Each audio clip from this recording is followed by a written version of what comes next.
Professoressa Nota, siccome abbiamo iniziato con gli articoli della Convenzione, i ragazzi ne hanno citati alcuni, io ne cito un altro, l'articolo 28, che ricorda il diritto dei fanciulli e delle fanciulle all'educazione. Quindi, lei che si occupa di educazione inclusiva all'università, le chiedo qual è il collegamento tra l'educazione fin dall'infanzia all'età dell'università e se c'è una connessione rispetto alla realizzazione del diritto all'educazione. Grazie, una domanda molto bella. Prima di rispondere alla domanda mi permetto di portare i saluti del nostro magnifico rettore che ama moltissimo i bambini, che tiene particolarmente ai diritti e tiene particolarmente all'educazione e quindi ci tenevo che la sua voce fosse qua insieme alla vostra oggi.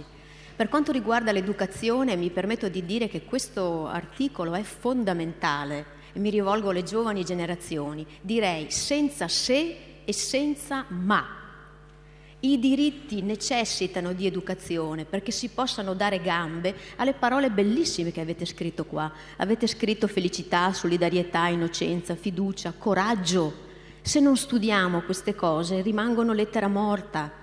E lo studio permette di dare valore a tutto questo. Quindi dobbiamo investire nella scuola come crescita di cittadini che sappiano dare valore ai diritti umani. E a volte c'è il tentativo nella nostra società, chiamata società della conoscenza, per cui se conosciamo possiamo capirla, possiamo agire e possiamo agire in nome dei diritti umani.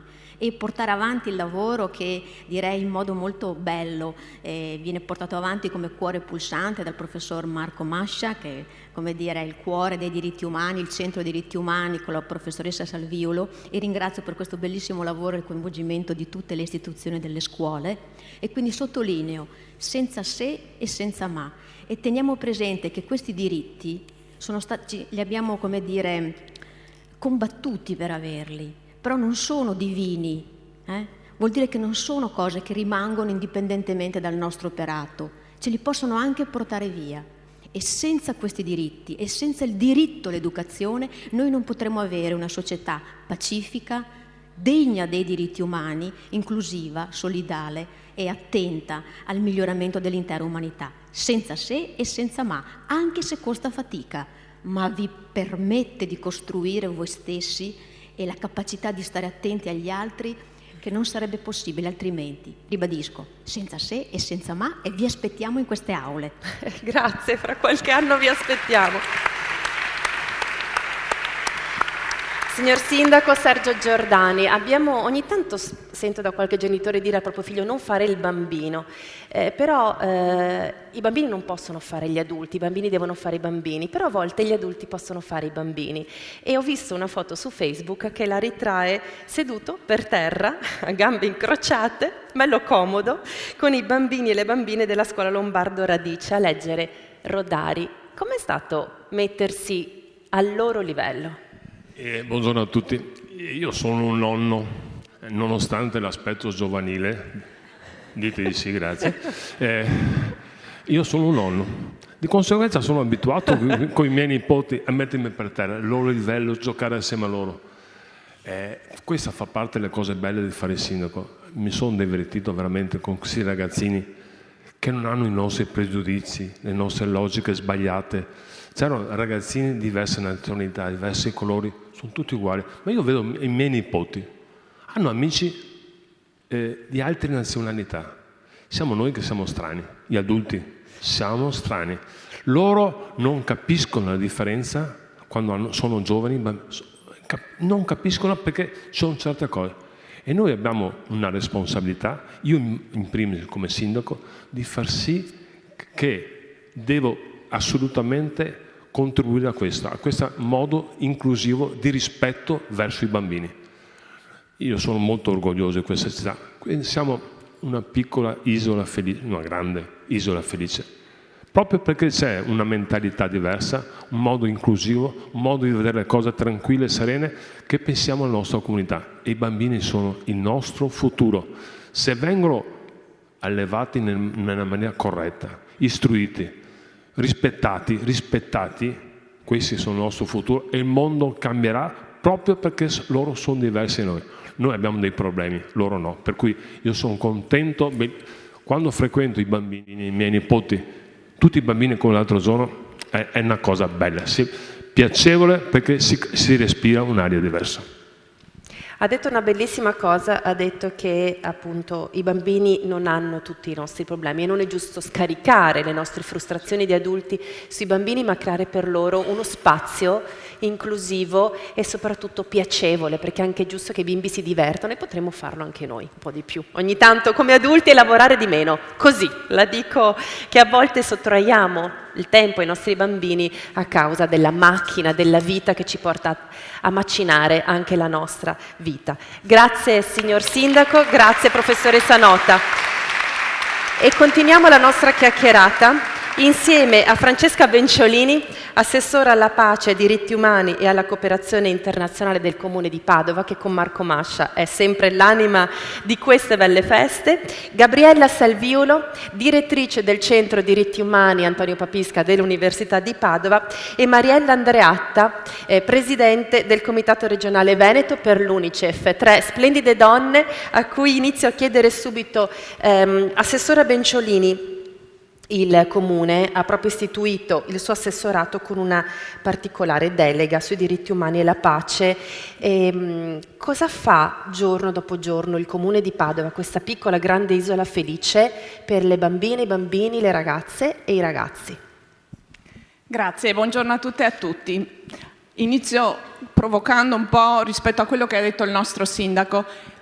I bambini ma anche gli adolescenti, perché ricordiamoci che questa convenzione riguarda tutti, anche gli adolescenti, e qua tanti siete adolescenti, non sono solo il nostro futuro, non siete solo il nostro futuro, siete il nostro presente, e questa è per noi un'indicazione molto importante nel nostro operato di amministrazione, che vuole avere come sfondo questa convenzione sui diritti dell'infanzia e dell'adolescenza, perché partire da questa consapevolezza che tra i nostri concittadini ci sono tanti bambini, tante bambine, tanti adolescenti che lavorano, vivono, respirano la nostra stessa aria, significa veramente ripartire da loro, quindi riguardare a tutto il processo della nostra amministrazione attraverso i loro occhi, perché quando noi operiamo tenendo conto di loro, siamo veramente capaci di creare una città inclusiva. Cosa vuol dire? Vuol dire creare quartieri capaci di socialità, di iniziative che mettono insieme le persone perché le persone possano incontrarsi, perché dentro quella società anche i ragazzi, anche i bambini hanno un loro futuro e hanno una loro parola, crescono non nella paura di quello che ci sta intorno, ma nella consapevolezza che quello che sta intorno può essere una bella socialità, uno stare insieme. Vuol dire creare piste ciclabili sicure, vuol dire creare occasioni di cultura per tutti e per tutte a partire dai primi anni dell'infanzia, vuol dire investire nelle famiglie affidatarie in modo che ogni bambino abbia il diritto ad avere dei porti sicuri in cui crescere, vuol dire veramente creare tutte quelle occasioni per cui i bambini vengano messi al centro e possano crescere oggi, nel nostro oggi e per il nostro domani, dentro una città che li fa sentire protagonisti e sicuri. E dentro questo poi ci sono dei piccoli semi, come per esempio il fatto di intestare, come è stata fatta, una piazzetta ai diritti dell'infanzia a tutti i bambini e le bambine, per ricordare alla città, ricordiamoci che i diritti dei piccoli sono importanti. Dov'è questa piazzetta? Che È la piazzetta Forza Te, è stata intitolata proprio col sostegno dell'Unicef e per iniziativa dell'Unicef a tutti, e ora c'è anche dei bellissimi cartelloni con i giochi di una volta, e lì i bambini hanno il loro luogo.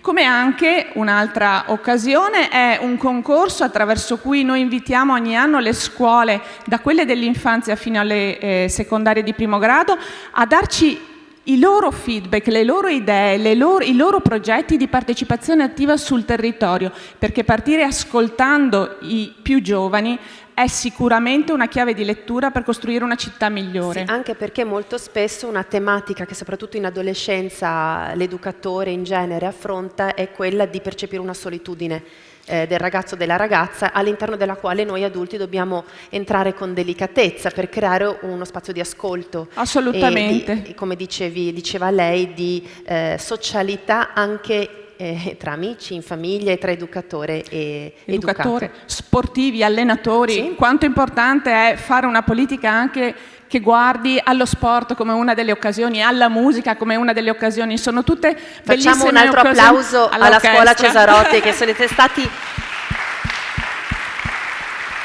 Puoi iniziare con la musica, cosa si può di più? Non abbiamo bisogno di parlare, loro già ci testimoniano che attraverso queste bellissime iniziative si può stare insieme e si stare insieme bene. Grazie mille Assessora. Gabriella Salviulo, qual è invece il contributo del centro che dirige rispetto proprio all'applicazione dei diritti dell'infanzia e dell'adolescenza? Beh, il contributo specifico è stato che nel 1986 Arnoldo Farina, che era allora il presidente di Unicef Italia, ha proprio chiesto l'intervento e l'aiuto delle competenze del Centro Diritti Umani, che vi ricordo è un centro costituito di studiosi che da una parte si occupano del far crescere con il loro impegno, con il loro studio, la conoscenza e il sapere nell'ambito dei diritti umani, e dall'altra ha anche l'impegno di rendere partecipe e di divulgare la consapevolezza, come diceva l'assessore un attimo fa,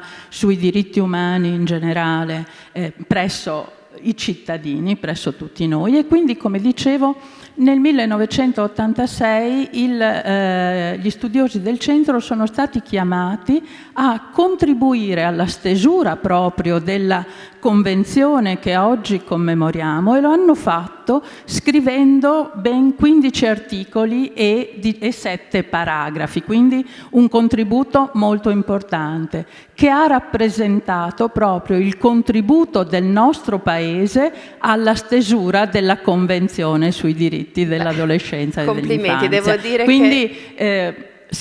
vorrei dire, dobbiamo tutti essere orgogliosi di questo. Il centro lavora per questo da 40 anni e io qui in mano ho proprio il volume che il volumetto ha editato nel 20ennale della Convenzione in memoria proprio di questo contributo fondamentale. Il contributo scientifico che come Ateneo siamo chiamati sempre Certo. a garantire alle istituzioni, Certo. che hanno bisogno di noi, degli esperti, per riuscire a focalizzare poi i contenuti importanti anche di una legge, ad esempio. Certo.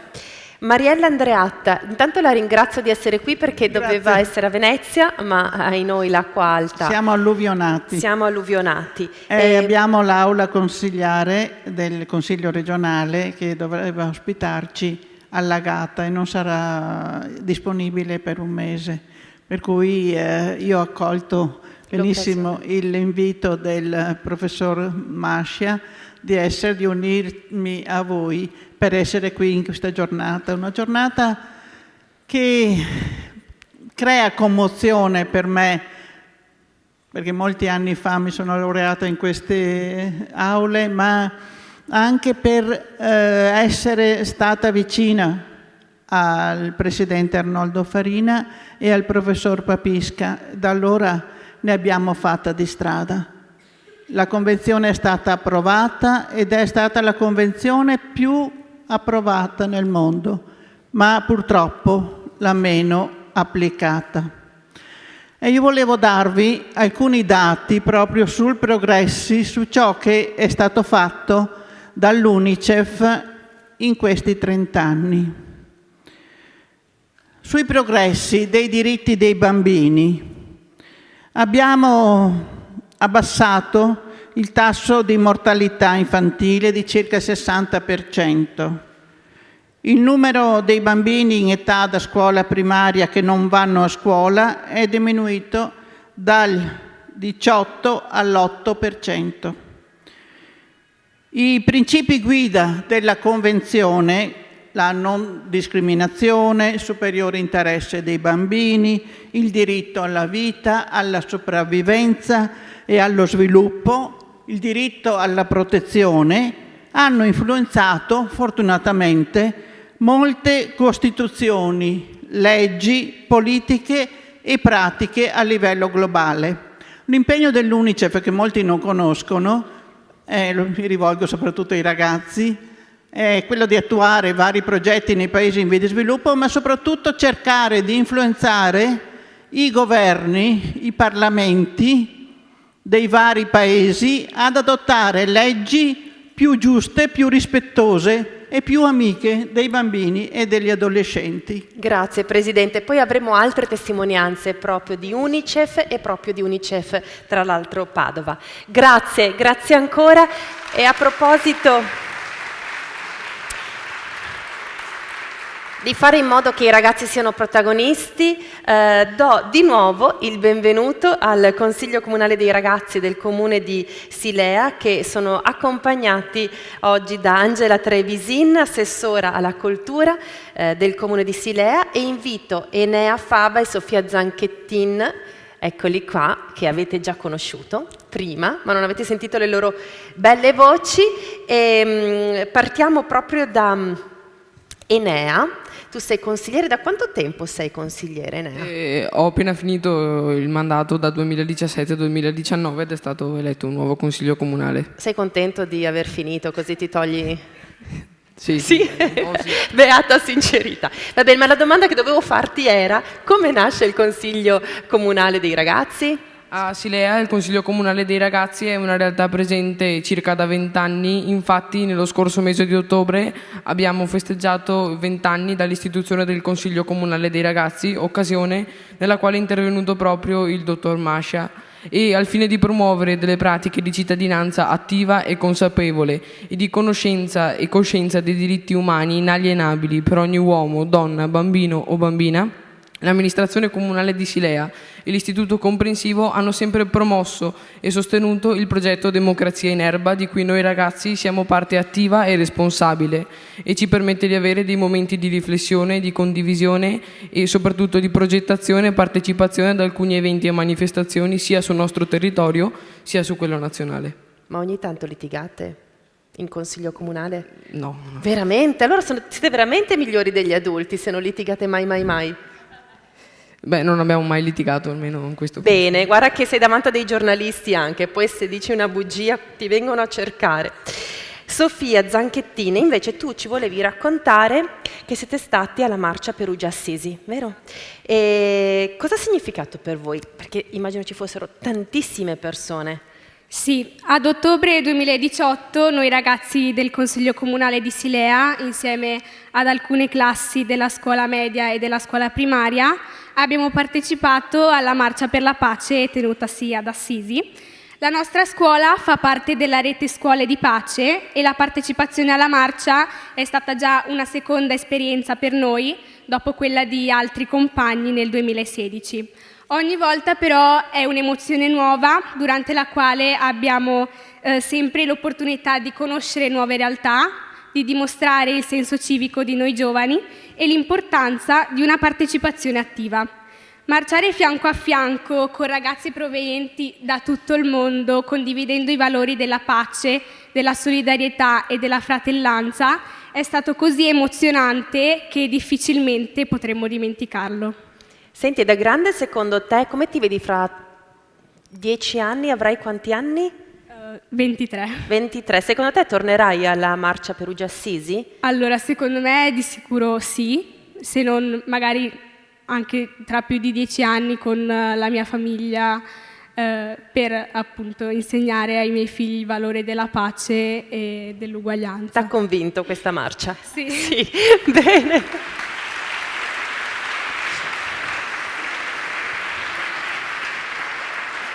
Assessora, stiamo guardando insieme le immagini appunto che avete preparato per noi un po' sulla testimonianza di questa esperienza e una battuta anche da parte sua, da parte dell'istituzione sul lavoro dei ragazzi del Consiglio Comunale. Ma credo che appunto un'amministrazione pubblica abbia un compito molto importante e significativo, cioè quello di dare opportunità alla cittadinanza in cui opera. Il Consiglio Comunale dei Ragazzi ha sempre sostenuto il nostro calendario civile, le nostre manifestazioni pubbliche e quindi noi abbiamo fornito occasione di visibilità concreta, come diceva l'assessore Benciolini prima, a una parte della comunità. I bambini e gli adolescenti non votano. e quindi chi amministra un territorio ha un compito significativo. In questo ambito agisce secondo l'etica della responsabilità, non secondo l'etica del consenso. Investire su questo come amministratori vuol dire investire risorse economiche, risorse umane, risorse logistiche, e chi amministra un territorio ha un dovere di fare questo perché amministra soldi pubblici e non è ineluttabile, è un destino ineluttabile che i giovani non partecipino alla comunità. È una volontà politica che sento molto forte. I decisori politici hanno responsabilità nella gestione di un bilancio comunale, accantonare risorse per favorire la promozione dei diritti, per favorire la crescita di un consiglio comunale, per lavorare insieme a un istituto comprensivo in un'ottica di comunità educante, è un compito che spetta alla politica ed è una responsabilità politica. Scegliere di assumersi questa responsabilità sta in capo alla discrezionalità di chi amministra, non c'entra lo Stato, non c'entrano le leggi. Questa è volontà politica e io credo che la nostra realtà, pur piccola, pur alle porte di Treviso, abbia dato un seme alla comunità e vuol dire esprimere una visione di cittadinanza, una visione che gli amministratori non vedranno compiersi, perché il mio mandato potrebbe finire tra 2 anni, ma l'investimento che noi stiamo facendo in termini di risorse e di energie per questi ragazzi è un seme che lasciamo alla comunità e alla cittadinanza. E certo, alle persone che sopravvivono alle cariche politiche. Esatto, e quindi questa è la convinzione forte che ci fa agire sul territorio. Grazie molte, grazie Angela Trevisini, soprattutto grazie Enea e grazie Sofia. Grazie di essere qui con noi stamattina. Dicevamo all'inizio che grazie alla Scuola Cesarotti abbiamo iniziato con la musica, ma abbiamo, come vedete, un tavolo pieno di colori, di matite, e non disegnerò io, che sono veramente tremenda, ma disegnerà per noi Alberto Marescotti, disegnatore che in qualche modo schizzerà su queste pagine le nostre chiacchiere e soprattutto i diritti che andiamo a difendere, cerchiamo di difendere con la Convenzione. Alberto, grazie di essere con noi. Come va? Molto bene. Ti senti carico? Abbastanza. Bene, è giusto così, con moderazione per non scaricarsi in corsa, è quello il trucco. I bambini sono pieni di energia, ma noi anziani no, dobbiamo limitare le nostre risorse. E, mentre allora Alberto disegnerà, c'è un sistema tecnologico meraviglioso che farà vedere quello che lui produce. Ogni tanto ci sarà qualcosa dietro di noi che nasce, un'immagine, un disegno, un colore.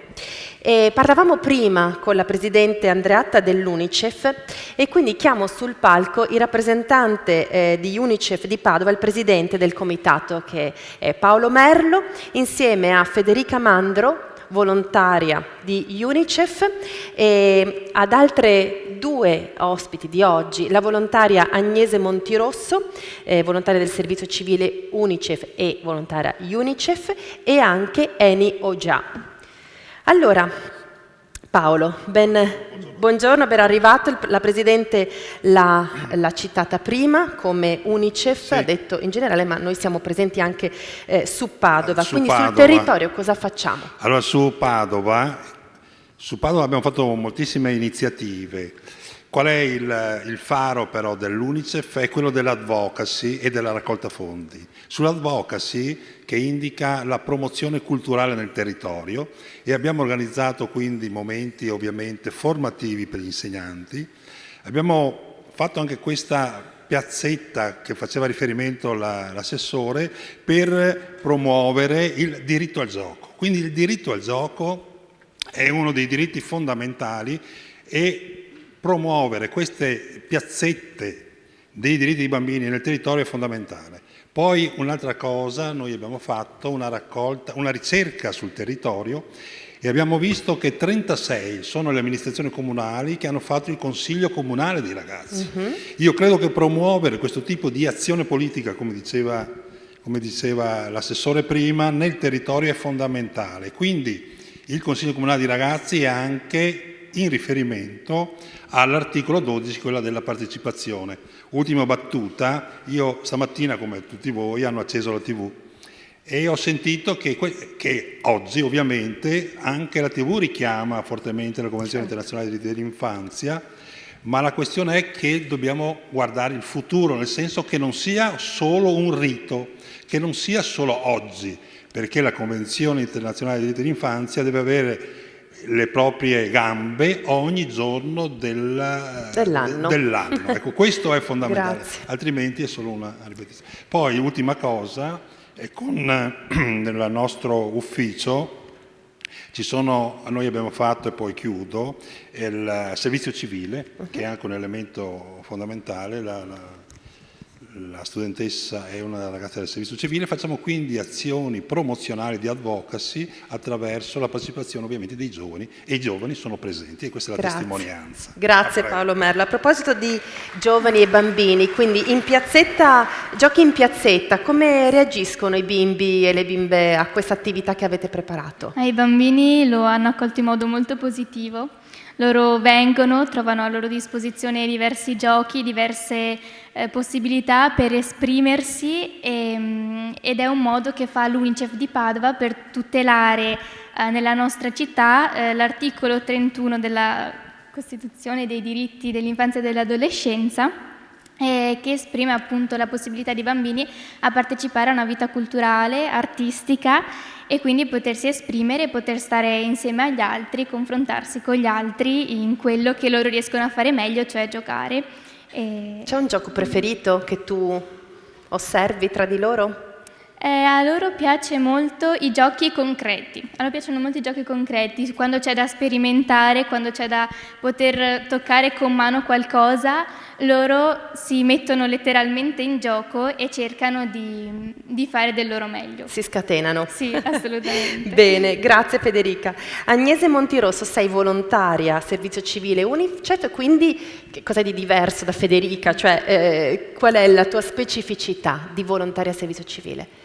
Appunto, io svolgo un servizio civile con UNICEF, quindi mi faccio riferimento a un progetto specifico, che è un progetto rivolto a minori stranieri non accompagnati, e progetto delle attività rivolte a questi ragazzi, cercando di partire da quelle che sono le loro necessità, ma anche le loro risorse.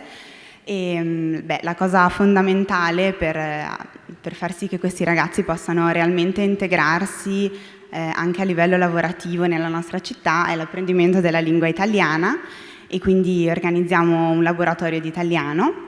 Abbiamo organizzato un corso Civis in collaborazione col CPA di Padova. Abbiamo anche svolto attività di carattere più ludico e ricreativo, come si diceva poco fa. Delle uscite sul territorio, perché mi sembra importante che questi ragazzi conoscano la città anche nella sua bellezza. E infine ci occupiamo del loro futuro lavorativo. Per esempio venerdì scorso siamo andati a Expo Scuola per fare un incontro di orientamento, per capire appunto quale corso professionalizzante questi ragazzi sono più propensi a portare avanti. Sei qui con Eni oggi e lavorate insieme in qualche modo? Sì, esatto. Ringrazio Eni che è venuto qui oggi. È un minore straniero non accompagnato, viene dall'Albania ed è in Italia da 7 mesi, sta facendo quindi un percorso in una comunità, ha frequentato tutte le attività che ho organizzato col mio servizio civile, e proprio perché è venuto qui lui di persona volevo chiedergli quale delle attività che abbiamo fatto insieme ti è piaciuta di più. Ciao a tutti. Noi sezione sociale di Padova abbiamo fatto tante attività sportive, il corso per imparare la lingua italiana, abbiamo fatto anche una settimana prova a scuola edile di Padova. Mi piace ancora più da tutte cose scuola edile Padova, per imparare che lavoro tu vuoi fare. Grazie. Prego. Grazie Eni Oggi, benvenuto. Prego. Ovviamente a Padova. Grazie mille a tutti voi per questa bella testimonianza. Grazie all'UNICEF in tutte le sue declinazioni. E adesso invito Miriam Sartore e Omaima Farai dell'Istituto Valle a raggiungermi sul palco. Ciao. Ciao Miriam, la tua compagna è quella qui. Allora, voi avete realizzato una cosa bellissima con Unicef, per Unicef, adesso ci raccontate, insomma un calendario, ma si può comprare da qualche parte? Si può comprare nei negozi dell'Unicef. Vedi, per Natale un'idea, Abbiamo regalo. le cartoline di Natale e i calendari che abbiamo realizzato noi. Ma raccontami un attimo, avete fatto proprio la grafica, avete scelto i contenuti da mettere nel calendario? Abbiamo scelto i diritti più significativi e più elaborati e li abbiamo rappresentati all'interno del calendario. Quali sono e come li avete rappresentati? Li abbiamo rappresentati con le nostre idee, con i nostri significati, dandogli un valore aggiuntivo. Ah, si vede anche un'immagine. Che bello, è bellissimo, complimenti. Ma avete fatto tutto da soli? Beh, i nostri professori ci hanno aiutato abbastanza. Vabbè, giusto, insomma. Però sì. Vi siete divertiti? Sì, sì. Bene. A te, tra le espressioni d'arte che stai studiando, quale ti piace di più? Beh, ultimamente stiamo studiando il Rinascimento, che è molto interessante. Ti piace? Sì. Bene, bene. E Omaima, l'ho detto bene? Sì. Grazie che me l'hai anche un po' spiegato, perché non è facile pronunciare i nomi così belli. E la domanda per te è questa: secondo te nella scuola, quindi nella vostra esperienza di studentesse, cosa può fare la scuola per rendere la scuola una società più libera, una società in cui le ragazze e i ragazzi vivono un senso di pace, un senso di tolleranza, un senso di uguaglianza tra maschi e femmine? Allora, la scuola consente, senza distinzione di alcun genere, di apprendere le medesime nozioni. Come prevede la Costituzione nell'articolo 34, la scuola è aperta a tutti e la Repubblica garantisce il diritto all'istruzione, impegnandosi a sostenere le famiglie in difficoltà. In questo modo mette tutti sullo stesso piano. E dicevo, scusate, la conoscenza e la cultura sono importanti perché ci rendono liberi. E perché ci consentono di decidere autonomamente in modo da non essere manipolabili e dipendere dalle decisioni altrui. Degli altri. Esatto. Il fatto di studiare, di capire cosa è successo nel Rinascimento ci fa capire, per esempio, in questo bello spazio artistico da dove siamo arrivati, e magari ci fa venire qualche idea per diventare il nuovo Raffaello, il nuovo Caravaggio del futuro, che ne sappiamo, no? Esatto. Quindi sentirsi liberi di essere quello che si è. Sì. Per questo è importante svolgere delle attività per confrontarsi sui valori della Costituzione e in modo da diventare dei cittadini responsabili e rispettosi dei diritti e dei doveri delle persone. Omaima, qual è la tua materia preferita a scuola? Storia dell'arte o diritto, geografia. Bene, bene, allora buono studio, che siamo solo a inizio anno, ci sono un sacco di mesi prima della fine della scuola. Grazie di essere state con noi e grazie ancora all'Istituto Valle per il vostro bellissimo lavoro, che insomma, lo ricordo, c'è Natale alle porte, un regalino non fa mai male. Grazie, grazie mille ragazze.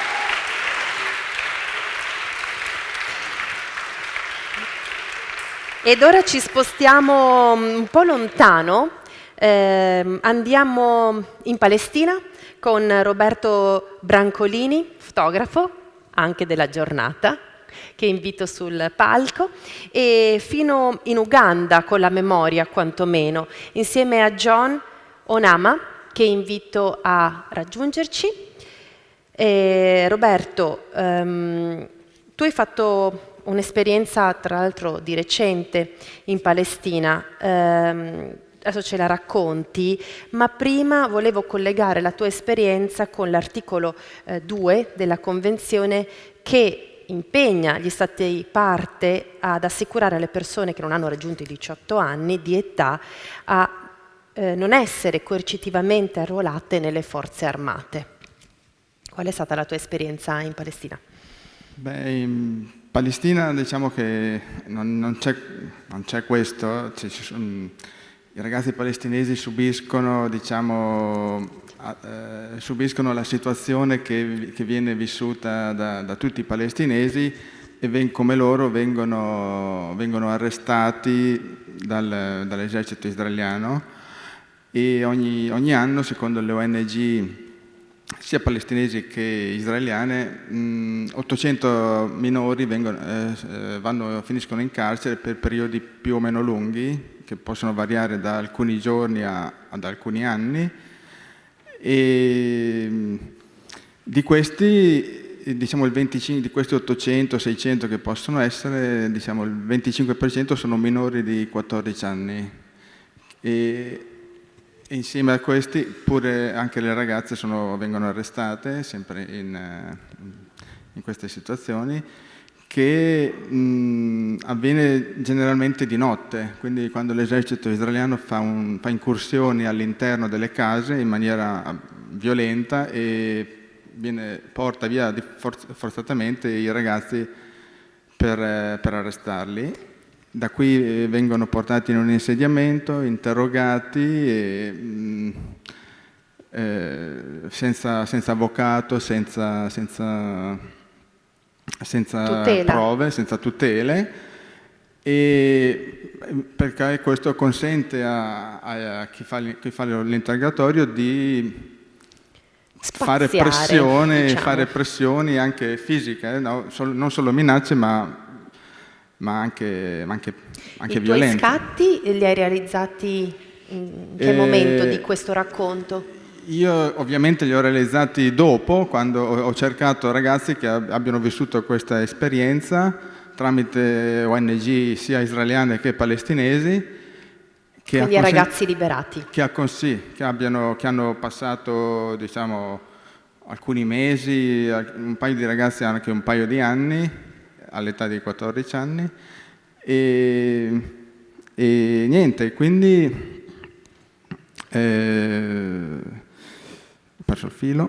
Hai fatto le foto a questi ragazzi liberati? Ho fatto le foto in questi ragazzi liberati, ho fatto dei ritratti cercando di mostrarli come nella loro età, che vive un periodo che non dovrebbe essere come quello che vivono. Assolutamente. E quindi ho cercato di raffigurare dei ragazzi come sono, dei ragazzi di 14 anni che si trovano a vivere una situazione che non è la loro. Certo. E la mostra che stai realizzando? La mostra che sto ancora pensando, insomma, questi sono alcuni dei ritratti, sono appunto ritratti di questi ragazzi fatti su uno sfondo nero, e per concentrare, diciamo, la cosa sul ragazzo.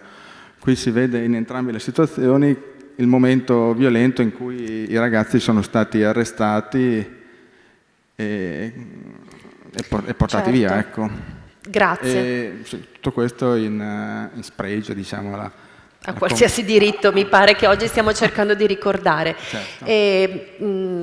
Sarebbe carino sapere quando ci sarà questa mostra, dove, no, cosa, è ancora vabbè, ci prendiamo il nostro tempo, ma appena ci sarà la verremo sicuramente a vedere. Grazie mille a Roberto. Invece John, grazie di essere qui.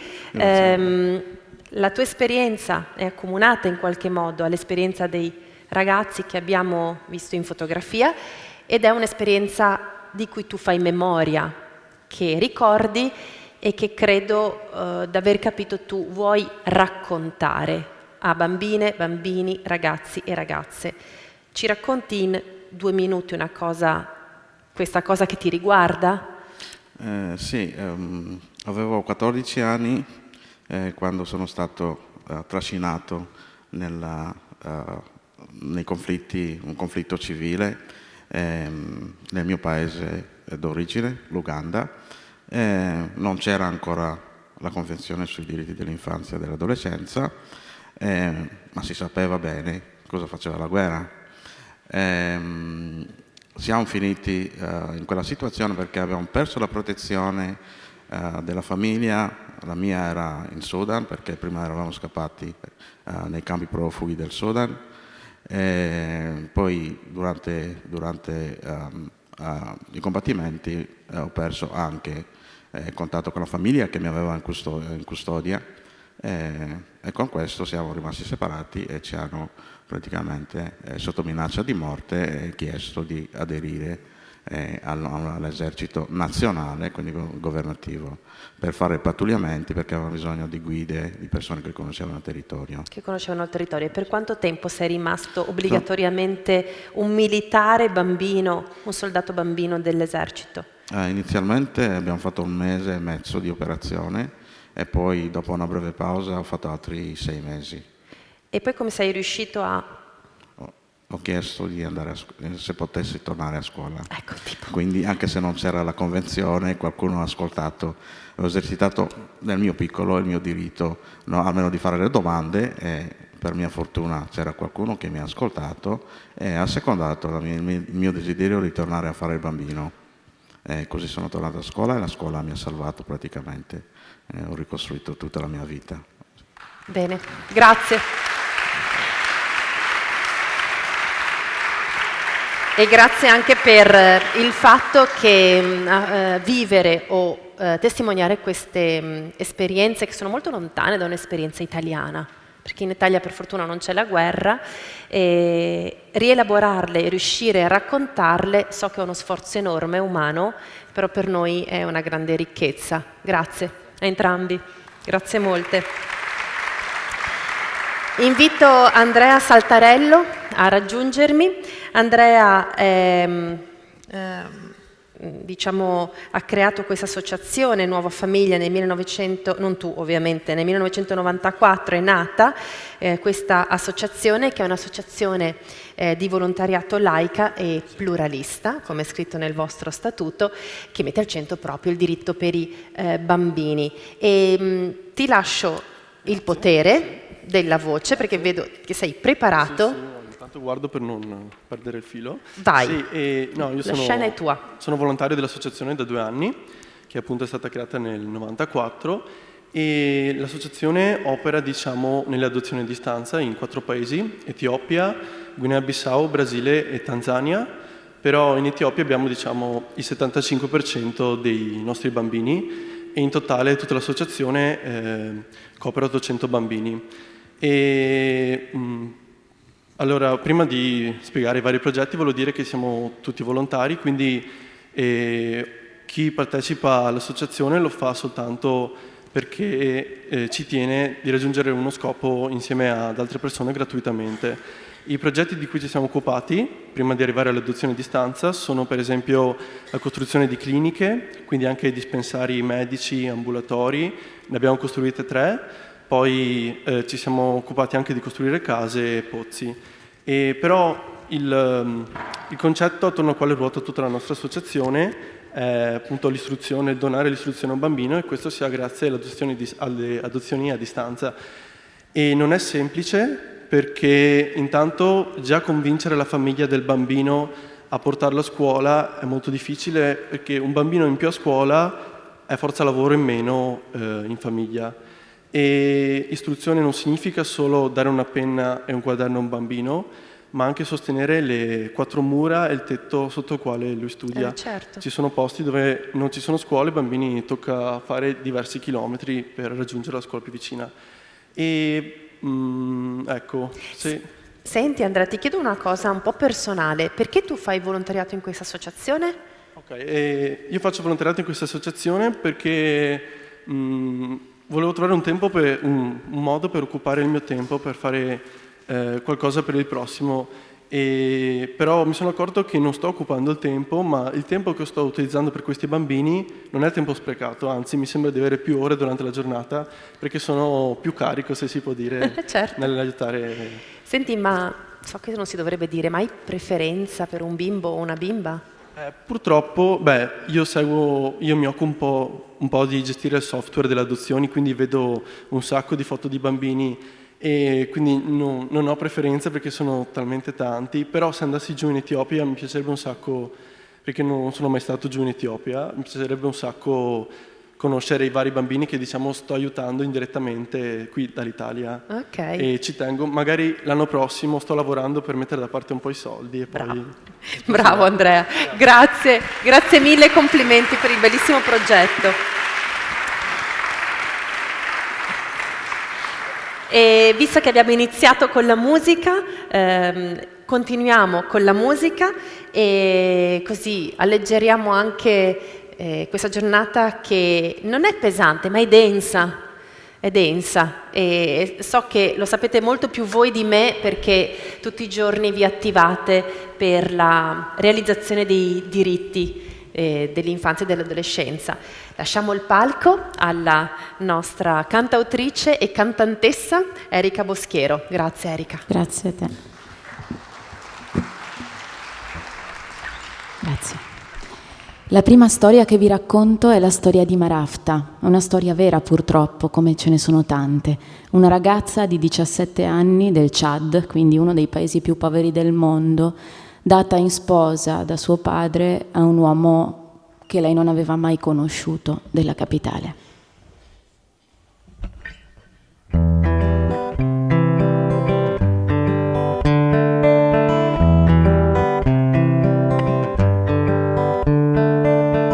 Marafta, 17 anni, è una donna tupuri ed ha la pelle così nera che la notte scompare nell'immensa danza magica dell'Africa.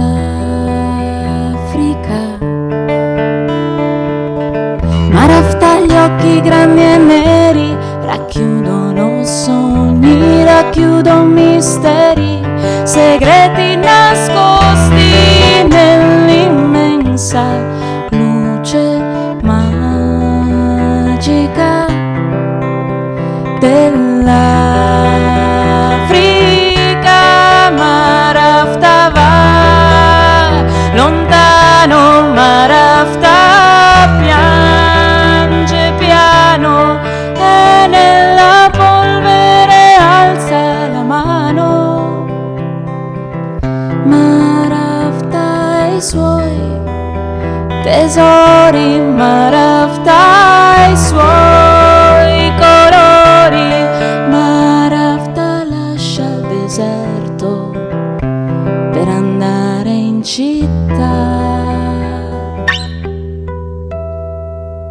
L'andata in sposa ieri sera per 9 vacche, una vita intera, fedele a un uomo che non ha mai visto così lontano.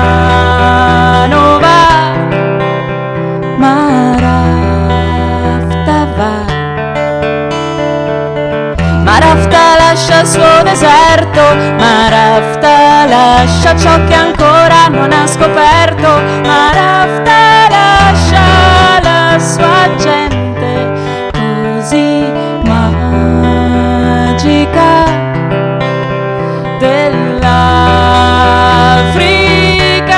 Marafta dal furgone ci canta una canzone, canzone triste di chi se ne va. Marafta è già lontano, quello era il suo destino. Marafta è un sogno africano che non morirà.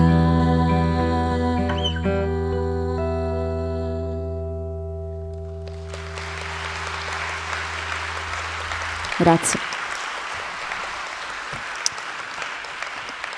E da paesi come il Chad e da situazioni come questa c'è chi cerca di scappare. Qualcuno riesce, ce la fa, ad arrivare fino alle coste europee sperando di trovare rifugio. E c'è chi invece non ce la fa, si conta che siano più di 30.000 i corpi sul fondo del Mediterraneo e molti di questi purtroppo sono bambini.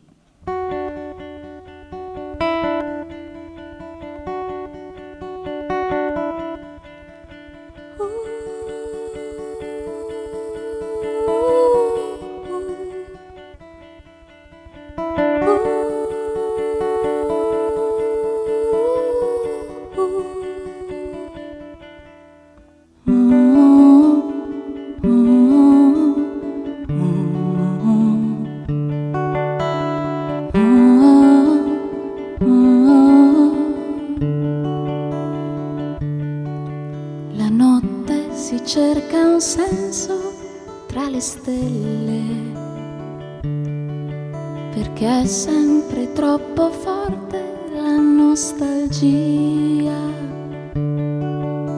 La vela spiegata vola tra le onde, che andare per mare è come una malattia.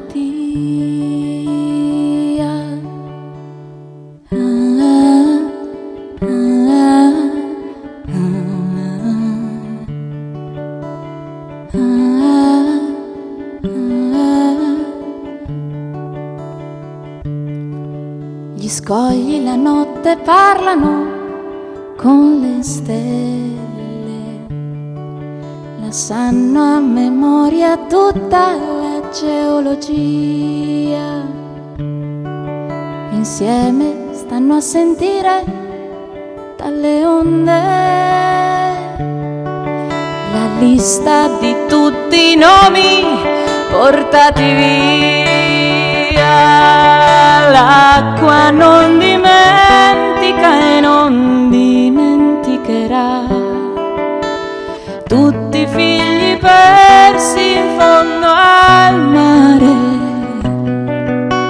L'acqua non dimentica e non ci perdonerà tutte le promesse di arrivare.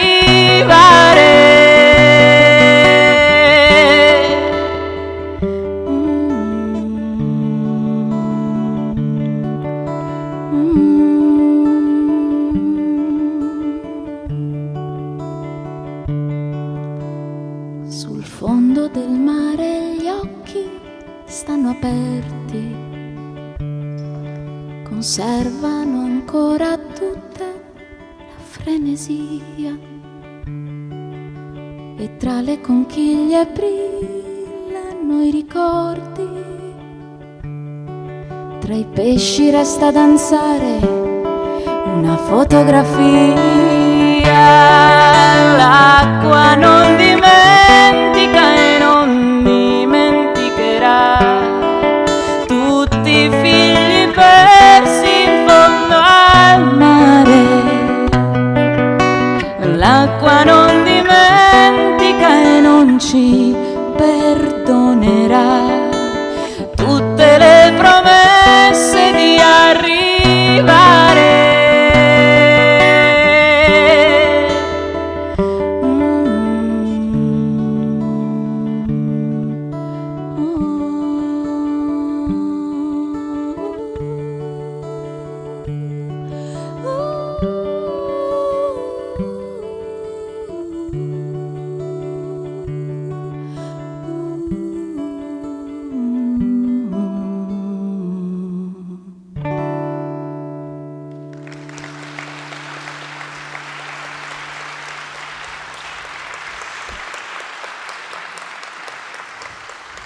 Grazie. Adesso vi faccio sentire una canzone che ho scritto tanto tempo fa, dopo aver conosciuto questa bambina, si chiama Jasmina. È una bambina rom, viveva in un campo nomadi e soffriva molto perché era presa in giro dai compagni, insomma soffriva forme di discriminazione abbastanza pesanti. Però in occasione della morte del nonno, come sentirete in occasione del suo funerale, perché i funerali rom spesso sono una grande festa, lei comincia a riscoprire anche il valore di appartenere al suo popolo, che non ha dimora ma è libero come il vento.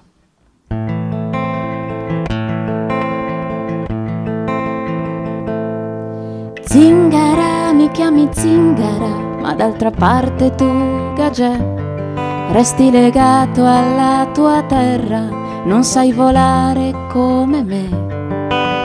Zingara, non sono zingara, ma sono figlia della strada, figlia di un popolo custode, di una bellezza antica e rara, figlia del vento, del temporale, non c'è nessuno che mi sia uguale, figlia del fiume che arriva al mare e di una storia da raccontare, e di una storia da raccontare. Un giorno è morto il vecchio del campo, per la prima volta i miei occhi hanno pianto. Il vecchio Simiclan sepolto così, con tutte le cose che aveva lui qui. E dentro alla tomba ho gettato un sorriso, perché mi hanno detto che nel paradiso il morto si porta le cose che aveva e torna ogni anno una notte intera. Figlia del vento, del temporale, non c'è nessuno che mi sia uguale. Figlia del fiume che arriva al mare e di una storia da raccontare, e di una storia da raccontare. Così che ogni anno alla festa del vecchio per lui c'è una sedia al grande banchetto, per lui c'è chi versa del vino per terra, che venga la pace o che venga la guerra. E voi amici miei dalle case col tetto, avete capito che cosa vi ho detto? Che proprio perché siamo un poco diversi, tra noi c'è davvero da divertirsi. Figli del vento, del temporale, non c'è nessuno che ci sia uguale. Figli del fiume che arriva al mare, di mille storie da raccontare, di mille storie da raccontare. Del vento, del temporale, non c'è nessuno che ci sia uguale. Figli del fiume che arriva al mare, di mille storie da raccontare, di mille storie da raccontare.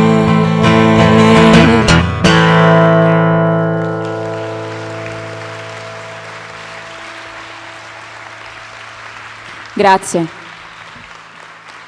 Volevo ringraziare il professor Mascia e tutto il comune di Padova per avermi voluto qui ancora. È una gioia essere qua con voi per questa iniziativa.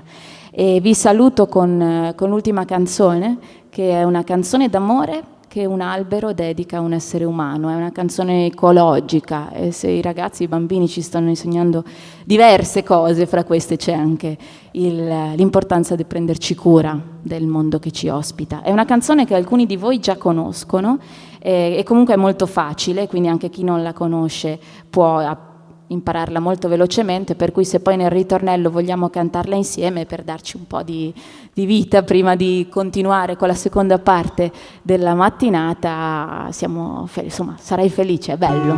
Questa si chiama Respira. Scosta le mie foglie come fossero capelli di un amato e con gli uccelli tra le foglie canterò. Dammi le tue mani, fanne trama coi miei rami, lega un filo a un desiderio e adesso non pensarci più. Stai con me, vicino a me, respira, respira. Stai con me, vicino a me, respira, respira.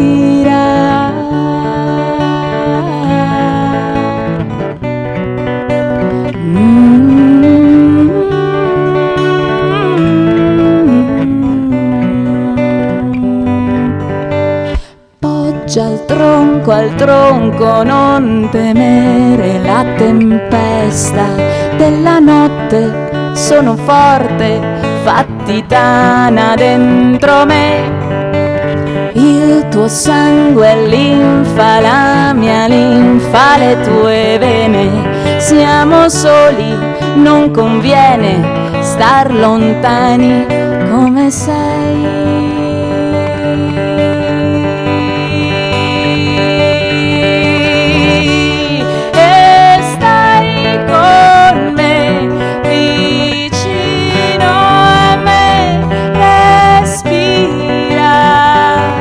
Respira. una mano spira.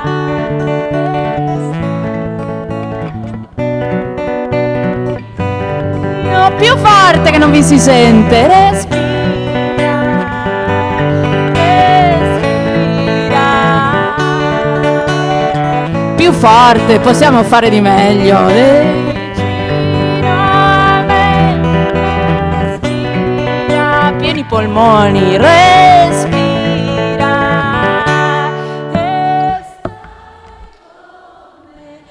Vicino a me, respira. Respira e stai con me. Vicino a me, respira. Respira. Grazie mille.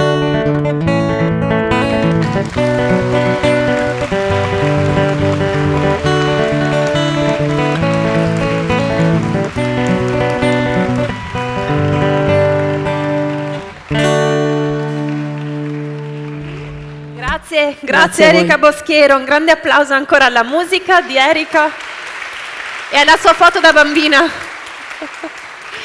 Sì, abbiamo pensato di fare questo regalo. Ogni tanto mettiamo delle foto dei nostri ospiti da bambini e lei era Erika. Grazie Erika. Chiamo sul palco Silvia Del Francia. Grazie Silvia di essere qui. Che passiamo dalla musica alla letteratura, perché ci proponi una lettura molto molto speciale. Buongiorno a tutti. Sì, certo, puoi appoggiarti al leggio e dopo parliamo di questa bella lettura. Questo te lo tengo. La ragazza spazzatura di Emanuela Daros. Nel giardino della sua casa di Norwich, a 100 chilometri da Londra, che sia primavera, autunno, estate o un gelido inverno, sbocciano bidoni. Bidoni verdi, marroni, gialli, bidoni della spazzatura. È per questo che Nadia, a 12 anni, è stata presa di mira dai bulli. Ed è per questo che ora è ambasciatrice del WWF, ha migliaia di follower e riceve lettere da tutto il mondo, compresa la Nuova Zelanda, che si trova dall'altra parte del globo rispetto alla Gran Bretagna. Nadia Sparks ha i capelli biondi e gli occhi verdi e una bici con il cestino davanti. Mentre va a scuola, zainetto in spalla e caschetto rosa-nero in testa, si ferma a raccogliere i rifiuti di plastica che insozzano il marciapiede. Li butta nel cestino della bici e prosegue. Per fare i 2 chilometri che separano la sua casa dalla scuola di Helleston ci impiega un'ora, anziché 10 minuti. Nadia lo sa e parte in anticipo. Quando suona l'ultima campanella, inforca la bici per tornare a casa e di nuovo si ferma a raccogliere lattine ammaccate, bottiglie di plastica vuote, sacchetti gonfiati dal vento dell'Atlantico. È un bottino fatto di spazzatura che riempie i bidoni ed è per questo che Nadia è conosciuta come la Trash Girl, la ragazza spazzatura. Il soprannome gliel'hanno affibbiato i compagni di scuola per prenderla in giro. Nadia ha reagito come avrebbe fatto chiunque. Ci è rimasta male, tanto male. Poi ne ha parlato alla mamma. Che avrebbe dovuto fare? Rinunciare al sogno e all'impresa di rendere il mondo un posto migliore? Più pulito, più curato, più sano, e far finta di non vedere tutti i rifiuti in cui ogni giorno inciampava? Erano il suo cruccio, quei rifiuti. Lei che ama il sorgere del sole, i prati verdi, l'eco spumeggiante delle onde sulla spiaggia. Fin da bambina ha pensato che la meraviglia del paesaggio andasse rispettata, come si fa con le persone che amiamo o con un'opera d'arte. Ci ha pensato su e ha affrontato i bulli con la loro stessa arma. Si è tenuta al nomignolo e ne ha fatto una bandiera, un'etichetta. Trash Girl oggi è il titolo del team di persone che stanno seguendo il suo esempio. Raccogliere almeno 3 oggetti di scarto al giorno è imperativo ed è anche il nome di un fumetto, perché Nadia, con la sua bici con il cestino per i rifiuti e i bidoni che sbocciano in giardino, ha ispirato una supereroina dell'ambiente che assomiglia proprio a lei. Il primo motto che appare sui suoi gruppi Facebook e Instagram, controllati da mamma Paola, è I am a little hero. Are you? Sono un piccolo eroe. E tu?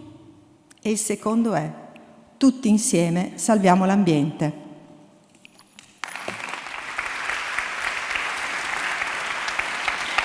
Grazie Silvia del Francia. Cosa ci hai letto? Allora, vi ho letto una delle 18 storie che fanno parte di questo libro, Arambi, che nasce... Vuoi che te lo tenga? Così me lo sfoglio. È il frutto di un progetto a cui abbiamo partecipato in 8 autori. Io ho avuto l'idea e poi altri 7 colleghi scrittori mi hanno seguito pieni di entusiasmo.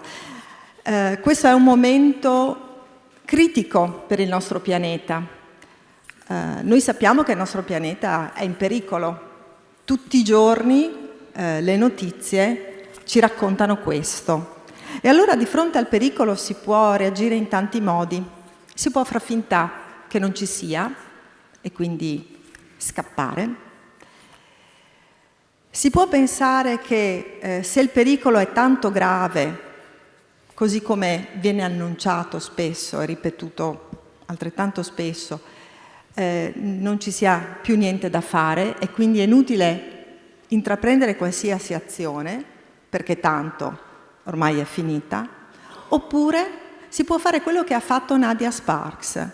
Si può cominciare a pensare a cosa si può fare per cambiare le cose. Ognuno di noi può fare qualcosa per cambiare le cose, perché siamo ancora in tempo e questo non ce lo dobbiamo dimenticare, però questo è il tempo, è il momento dell'azione. E così noi abbiamo scelto di raccontare 18 storie di personaggi che ci parlano di speranza attiva. Sono storie di persone che in grande o in piccolo stanno facendo qualcosa o hanno fatto qualcosa nel passato per rendere il mondo in cui viviamo un posto decisamente migliore, per proteggerlo, per averne cura. Perché, come ci ha insegnato Nadia Sparks, noi abbiamo cura delle persone che amiamo e noi stiamo bene se l'ambiente in cui viviamo sta bene. Nadia Sparks ha capito proprio questo. E allora mi piace lasciarvi con le parole di Pablo Neruda, che ha detto che la speranza ha 2 bellissimi figli, lo sdegno e il coraggio. Lo sdegno per la realtà delle cose, il coraggio per cambiarle. E questo secondo me è proprio il tempo del coraggio. Grazie a tutti. Grazie Silvia e grazie per questo bellissimo libro. Invito a raggiungermi sul palco una folta rappresentanza dell'Istituto Duca d'Aosta. In ordine sono Irene Zanon, Giorgia Contin, Roberta Ceron, ciao, Giulia Mocini, Silvia Squarcina e Federica Cassia. Ciao ragazze, ben arrivate. Irene e Giorgia, Irene della quinta D e Giorgia della quinta C. Raccontateci innanzitutto l'esperienza del Duca d'Aosta. Allora, durante lo scorso anno scolastico le nostre 2 classi hanno deciso di affrontare il tema dei diritti dell'infanzia tramite la nostra esperienza di alternanza scuola-lavoro. La classe quinta C di Giorgia si è interessata al progetto proposto dalla Onlus Uniti per Crescere del reparto di neurologia pediatrica di Padova, mentre la classe quinta D si è occupata del progetto La Cella dei Bambini, proposto da Renzo Pagliarotto in collaborazione con l'Associazione Teatro delle Correnti e sponsorizzato dal Comune di Padova. In quanto studenti del Liceo delle Scienze Umane abbiamo deciso di aderire a questa iniziativa, poiché tramite i nostri studi abbiamo potuto comprendere l'importanza del gioco e dell'infanzia sia nell'ambito delle scienze umane che nell'ambito giuridico. In questi 4 anni, infatti, abbiamo avuto modo di studiare diverse teorie, tra cui quelle del pedagogista Edward Cleparé e dello psicologo e sociologo George Herbert Mead, riguardanti l'importanza del gioco ritenuta un'attività utile all'apprendimento e alla formazione dell'identità sociale del bambino. Inoltre, grazie alla studentessa del corso di laurea Human Rights and Multilevel Governance Giulia Ghezzi, lo scorso anno abbiamo potuto studiare la Convenzione dei diritti dell'infanzia, soffermandoci sull'articolo 31 del documento. Il primo e il secondo comma rispettano e riconoscono al fanciullo il diritto al gioco, al riposo e al tempo libero. Inoltre riconoscono il diritto a partecipare liberamente all'attività artistica e culturale della società, attraverso attività ricreative e mezzi di divertimento appropriati. Durante il progetto realizzato all'Arcella, la nostra classe ha avuto la possibilità di intrattenere i bambini attraverso la partecipazione ad alcuni laboratori, in cui questi ultimi hanno potuto svolgere diverse attività attraverso laboratori di cucito, riciclaggio o di body percussion. Inoltre, grazie a questa esperienza, abbiamo potuto approfondire le nostre conoscenze pratiche realizzando un nostro personale progetto che siamo stati in grado di presentare la scorsa domenica sempre all'Arcella dei bambini. Abbiamo deciso di intitolare il nostro progetto Giochiamo con il mito, in quanto basato sulla tragedia greca di Virgilio, Orfeo ed Euridice, riadattata per ovviamente un pubblico di età infantile. Abbiamo dunque realizzato un libretto illustrato, il cui testo è stato scritto da Elena Grigolin e Aurora Pavin, mentre i disegni sono stati realizzati da me. E una volta letto il libretto, insieme ai bambini, questi hanno colorato i loro disegni preferiti e con le matite e i pennarelli ovviamente gentilmente offerti dall'Arcella dei bambini. Inoltre, grazie a 3 nostre compagne, che sono appunto Squarcina Silvia, Mocini Giulia e Roberta Ceron, abbiamo ideato un laboratorio musicale in cui i bambini hanno cantato una canzone e hanno anche imparato a suonarla e adesso ve la presenteranno.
Complimenti, bellissimo, bravissime.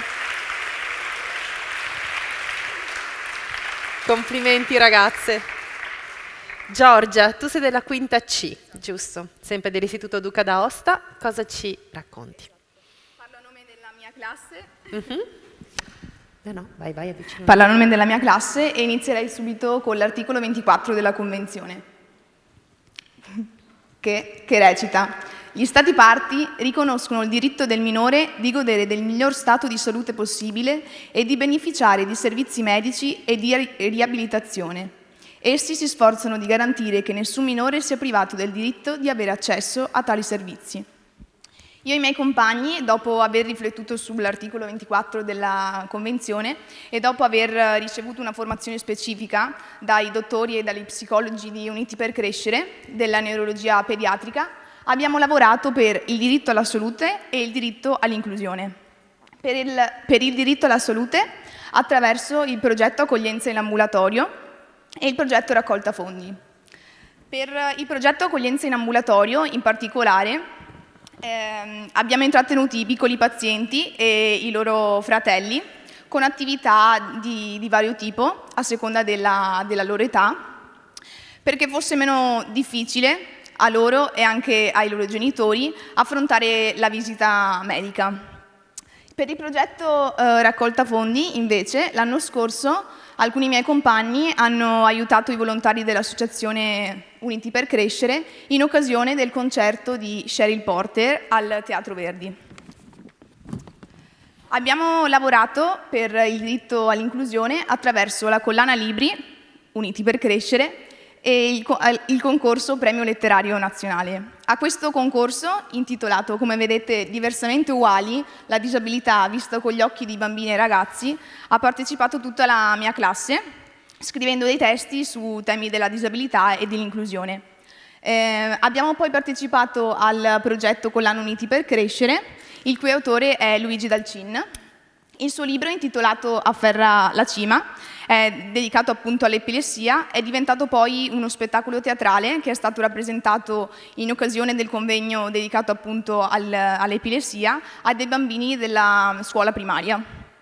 Nella stessa occasione io e alcuni miei compagni abbiamo curato la distribuzione di questi libri a genitori e relatori, facendo conoscere loro le malattie neurologiche e favorendo l'inclusione dei piccoli pazienti. Grazie, complimenti, non posso aggiungere altro. Grazie e complimenti al grande lavoro. Invito Chiara Pinton dell'associazione Mi Leggi. Ciao Chiara. Mi Leggi, diritti ad alta voce con la Biblioteca della Legalità. Cosa è e cosa fa? Mi Leggi è un'associazione di promozione sociale che è nata nel 2016 per provare a ragionare con i bambini e i ragazzi sulla legalità, sui temi della legalità, che per noi sono la responsabilità, il diritto, la giustizia e la dignità. Il nostro progetto principale è appunto BIL, Biblioteca della Legalità, che è un progetto nato nelle Marche e che adesso si è diffuso in Italia. Ci sono 20 reti territoriali attive e altre 4 che stanno partendo. BIL è una bibliografia ragionata, vuol dire che si sceglie ogni singolo titolo, è costituita da 303 libri, tra narrativa, fumetti, graphic novel e albi illustrati. Di questi 101 sono titoli classici, titoli che si possono trovare spesso nelle case e nelle biblioteche. È una biblioteca circolante che va incontro ai bambini e ai ragazzi nelle scuole, nei festival e anche nelle biblioteche con progetti comuni. E l'altro pilastro fondamentale di questo progetto è la formazione permanente e diffusa degli adulti, perché consideriamo che sia necessario che gli adulti siano consapevoli insieme ai bambini e ai ragazzi, facendo percorsi comuni, di quello che è il nostro ruolo di cittadini attivi e di promotori e difensori dei diritti. E oggi abbiamo portato una lettura, adesso arriva Marta Marchi a leggere per noi, tratta dal libro di Daniele Aristarco, l'ultimo suo libro, che si intitola Io vengo da Corale di voci straniere. È una raccolta di racconti che Daniele Aristarco ha raccolto proprio dai bambini e dai ragazzi per dare loro voce, perché spesso a loro è negata il diritto alla voce. Grazie Chiara.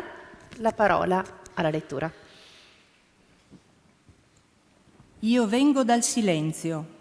Laila. Se il silenzio fosse un paese, sarebbe un posto davvero strano. Sarebbe una notte senza luna, un mare senza fondo, un sonno senza sogni. Sicuramente sarebbe molto diverso dall'Italia. Qui parlano tutti e fanno pure gesti con le mani e con il viso assumono tante espressioni buffe.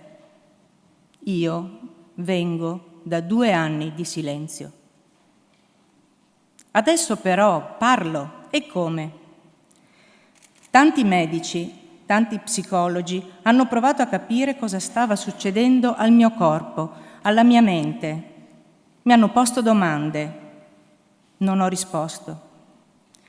Mi hanno detto di aprire la bocca e mi hanno guardato dentro. Con una piccola torcia hanno rischiarato il buio. Con uno specchietto tondo, microscopico, come quelli usati dai dentisti, hanno osservato bene e in ogni direzione. Sembrava tutto a posto. Non sono riusciti a capire. Perché non parlavo mai? 2 anni di silenzio. Adesso parlo, e come? E rispondo alle domande. Da dove vengo? Il paese non lo ricordo. C'è una fotografia che mostrano i miei. Si vede poco però. È una piccola foto quadrata. Ci sono io, a 1 anno, in braccio a mia madre. Dietro si vede una porta verde e un muro arancione. Mi dicono che è l'Afghanistan. Io ci credo, o almeno ci ho creduto. Oggi non lo so più. So che quando mia madre diceva io vengo dall'Afghanistan, nessuno le credeva. Raccontava delle persecuzioni subite, della fuga precipitosa, dell'impossibilità di tornare nel paese d'origine. Mostrava la fotografia, ma nessuno le credeva. Mia madre è indù, porta il bindi, sai cos'è? È quella goccia rossa che le donne asiatiche portano tra gli occhi. Come fa a restare sospesa tra le sopracciglia? È adesiva, credo. Se vedi mia madre, se adesso guardi me, penserai che siamo indiane e che non abbiamo diritto ad essere riconosciute come rifugiate. Per molto tempo mia madre ha dovuto sottoporsi a domande, ha dovuto mostrare documenti, ma non aveva molto con sé, se non quella foto e me. Il rischio era che le autorità si convincessero che stesse mentendo. Prova a immaginare questa situazione. Una persona sta seduta di fronte a te, tu racconti la tua storia, lui ascolta e ti giudica. Giudica se menti o se sei sincero. Dal suo giudizio dipende la tua vita. Se mentirai, sarai rispedito al punto di partenza, nel tuo paese d'origine, e niente cambierà. Non basta però essere sinceri. Bisogna dimostrare di esserlo stati, producendo documenti, tirando fuori dalla borsa attestati, certificati e carte di ogni tipo. Chi ti giudica non si rende conto, forse non lo sa, non gli interessa, che un giudizio come quello può costringerti a mentire. E forse non si rende conto che non solo non hai documenti da mostrare, ma neppure la borsa dalla quale estrarli. Non hai nulla se non una fotografia. E allora, adesso, a te lo dico perché non ho parlato. Mi fido e so che non scriverai il mio nome vero. Non tutti possono capire, ma tu hai capito che non è vergogna mentire se il mondo ti costringe a farlo, pur di salvarti la vita. Mia madre mi ha detto di non parlare fino a quando quell'esame non si fosse concluso. Avrei potuto dire cose imprecise, avrei potuto confondermi, sbagliare date e luoghi. Avevo 1 anno quando sono partita. Quello che so me lo ha raccontato mia madre e io credo a mia madre. E se per qualche motivo avesse mentito, in fondo a me non interessa. Vogliamo essere libere, assieme, e costruire il nostro futuro dove più ci piace. Siamo povere, forse abbiamo mentito, forse no. Se avessimo mentito saremmo state giudicate come 2 furfanti che cercano di approfittare dell'occasione per ottenere privilegi. Nessuno avrebbe ragionato sull'assurdità di queste regole che ci impediscono di viaggiare come più ci piace. Ci avrebbero trattate come criminali, malvagie e menzognere. Non la malvagità dei poveri avrebbero dimostrato, ma la povertà dei poveri, la povertà che costringe talvolta anche a mentire pur di sopravvivere. E allora io ho scelto di non parlare. Meglio tacere che mentire. Meglio tacere che correre il rischio di dire qualcosa di impreciso. Meglio tacere. Adesso parlo e anzi, permettimi di fare una cosa. Tappati le orecchie, adesso urlo. Sei pronto? Io sono Laila, che in arabo vuol dire notte, ma io sono uscita dalla notte. Io sono Laila, vengo dal pianeta Terra e non so dove vado. Io vengo dal silenzio e no, non ci torno più. Grazie.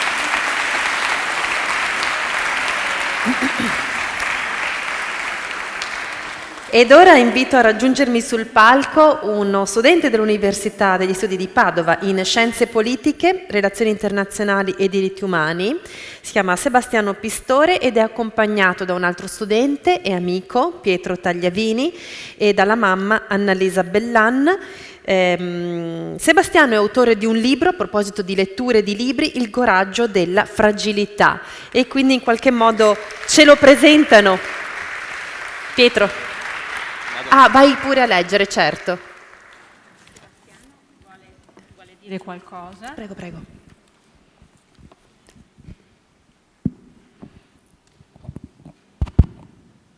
Sono felice di essere qui oggi. Mi ritengo un privilegiato e vi ringrazio con il cuore in mano. Grazie a te Sebastiano e complimenti per il tuo libro. Adesso Buongiorno a tutti, mi chiamo Pietro. Oggi ho l'onere e l'onore di leggere la presentazione del libro di Sebastiano Pistora Il coraggio della fragilità.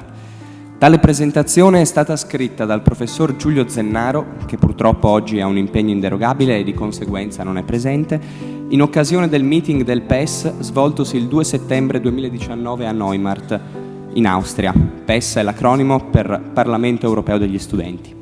Proseguo alla lettura. Le poesie di Sebastiano ci illuminano sulla profonda relazione tra mente e corpo, tra dimensione spirituale e materiale. Sebastiano investe la corporeità con l'energia potentissima della sua mente, con la forza incoercibile della fantasia e con la sua enorme capacità di stupirsi. I suoi scritti ci testimoniano così una immensa libertà come dimensione dello spirito e sono un invito ad amare la vita che abbiamo, anche se attraversata da fragilità e dolore. Questo libro rappresenta un'icona sintetica di una storia di amore alla vita, situato a un livello superiore a quello dell'eros tra uomo e donna. Di fronte alle poesie di Sebastiano proviamo la stessa esperienza oceanica del sublime e la stessa commozione degli antichi, pensando che in ogni educazione vera accade un prodigio, la sincronicità e la risonanza armonica di due o più anime, nel sentire la vibrazione della vita e del suo mistero. Sebastiano ci fa capire quanto sia fondamentale coltivare la vita della mente e dello spirito. Infatti, le sue poesie sono dilatazioni senza limiti di tempo e di spazio del desiderio che si lancia nell'essere e nella vita. Il tempo, lo spazio e il fare passano in secondo piano ed emergono le emozioni soavi che fanno vibrare l'io in armonia con il corpo, con la natura e con gli altri. La natura è percepita da Sebastiano come la percepivano gli antichi Aedi, organismo vivente, tempio divino le cui quattro pareti sono le carezze dei quattro elementi. La natura è una verde prateria immensa in cui correre liberi e selvaggi e il protagonista di questo galoppo senza freni è la fantasia di Sebastiano che scorrazza e scalpita. La coscienza di Sebastiano si eleva, si evolve agli stati più alti di autoconsapevolezza, di pensiero critico ed autonomo e allo stesso tempo armonico e risonante. Si rende così assolutamente libero, grazie anche all'amore di chi gli sta intorno e lo protegge, dalla gabbia del vestito sociale in cui rischiamo di essere rinchiusi. Queste poesie sono un canto di gratitudine a chi circonda di amore Sebastiano. Grazie Sebastiano per averci fatto vedere, attraverso le tue poesie, con occhi nuovi, la bellezza della vita che spesso ci sfugge per la nostra superficialità. Giulio Zennaro. A conclusione del mio intervento leggo due parole scritte da me, non profonde come quelle del professore, ma altrettanto sentite. Nel capolavoro sconosciuto di Honoré de Balzac, a un certo punto Porbu, famoso pittore francese del XVII secolo, chiede al suo maestro Frenofer, che invece è un personaggio inventato da Balzac, se apprezza la Maria egiziaca che Porbu stesso ha dipinto. Sì e no, risponde il maestro. La tua brava donna non è male impostata, ma non vive. Voi, con questo voi intende gli altri pittori, credete d'avere finito quando avete disegnato correttamente una figura e messo ogni cosa al suo posto secondo le leggi dell'anatomia. No, non basta conoscere a fondo la sintassi e non fare errori di lingua per essere un grande poeta. Fuor di metafora, non è sufficiente dipingere in maniera impeccabile per essere considerato un grande artista. Porbu stizzito ribatte: eppure questo seno l'ho ben studiato sul nudo, maestro, ma per nostra sventura ci sono effetti veri in natura che non appaiono verisimili sulla tela. Frenofer, al sentire queste parole, va su tutte le furie. La missione dell'arte non è copiare la natura, ma esprimerla. Tu non sei un vile copista, ma un poeta. La lettura del passo appena citato mi ha spinto a chiedermi dove risieda, nella raccolta di Sebastiano, l'espressione della natura a cui accenna Fraunhofer e che cosa renda le sue poesie vive e non dei semplici artefatti linguistici. La risposta ai due interrogativi la troviamo nel titolo: il coraggio della fragilità. Questo è il coraggio più difficile di cui dar prova, perché comporta l'eliminazione di tutte le maschere che indossiamo per apparire più belli agli occhi degli altri. Così, spogliatici del velo dell'apparenza, ci sembra divagare nudi e fragili sulla gelida terra dell'indifferenza. La fragilità si configura come la facilità di rompersi al minimo urto e la mancanza di robustezza e compattezza. Tuttavia, è proprio questa mancanza a costituire la pienezza dell'essere umano. In che modo? Lo scoprirete leggendo il libro di Sebastiano. Che divertimento ci sarebbe se vi svelassi tutto subito? Ad ogni lettore spetta la fatica del concetto, necessaria per una fruizione estetica autentica. Posso solo anticiparvi che Sebastiano ci mostra che la libertà non risiede, come sosteneva Thomas Hobbes, nell'assenza di impedimenti esterni, ma nella capacità di vivere appieno la propria vita a fronte di tutte le limitazioni a cui ciascuno di noi ogni giorno è sottoposto, e soprattutto nel convivere e nel condividere, perché non si dà libertà se non all'interno di un sistema avente come protagonisti gli uomini nella molteplicità delle loro relazioni.